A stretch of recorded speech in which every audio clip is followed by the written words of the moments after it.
Hello, I'm CG Yin. This is a quick video to show how to save as SVG vector in Photopea. In last tutorial, we converted an image into a path by using Vectorize Bitmap. If you want to see how to make it, we can find the tutorial in this channel.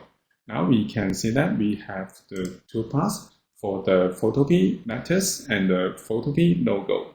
And then if we want to save as SVG file format, we can go to File and Export As. We can find SVG here. Okay, and then we can keep the default setting and save.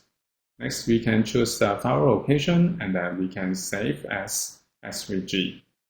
Okay, so we can go to the file folder. We have SVG file format here. To check it, we can go to another free online editor, Vectorpea. Now I go back to file folder and drag and drop into Vectorpea to open this SVG vector. And then if we select the path, we can change the color. Sorry, double click to change the color here. And also we can make a further adjustment. Sorry.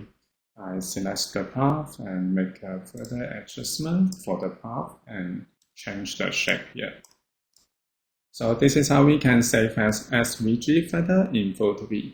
Thank you for watching this video. Hope this helped. Please subscribe this channel. More video will be shared with you. I'm CG Ian. See you in the next video.